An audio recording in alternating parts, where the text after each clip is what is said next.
Now that we have explored how changing the structure of a lecture can increase student attention and facilitate group work, we will talk about the types of lecture formats to consider when organizing the body of your lectures.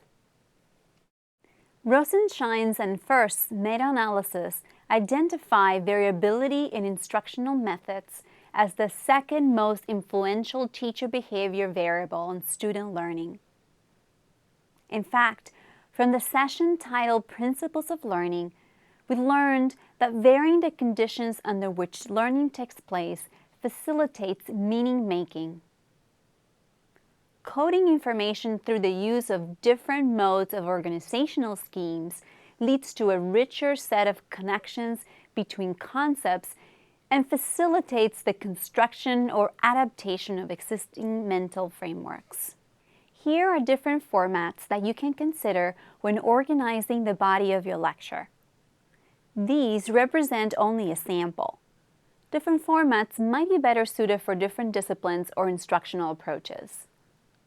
The expository lecture demonstrates a single question or problem and is often organized in a hierarchical form. This type of format is great when trying to summarize broad concepts or key ideas. In the thesis format, a problem or concept is usually presented as a sequential series of arguments and propositions that are supported through data or experimental results.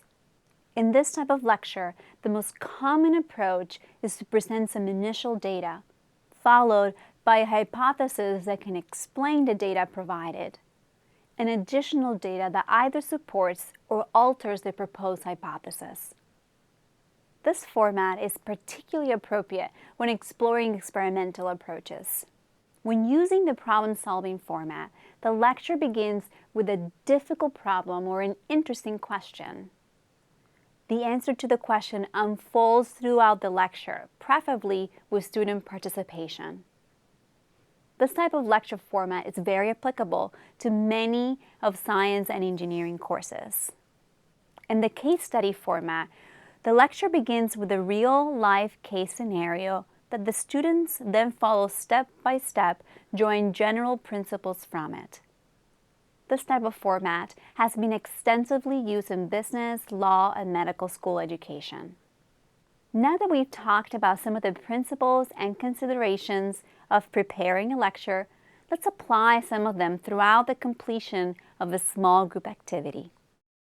For a concept you would like to teach, first, determine the goal and learning objectives for the concept. Second, think about the material and main points to cover that would support the teaching and learning of that concept. Third, choose a lecture format among the ones we have discussed or any others that you might know that will be appropriate for this lecture and justify your decision.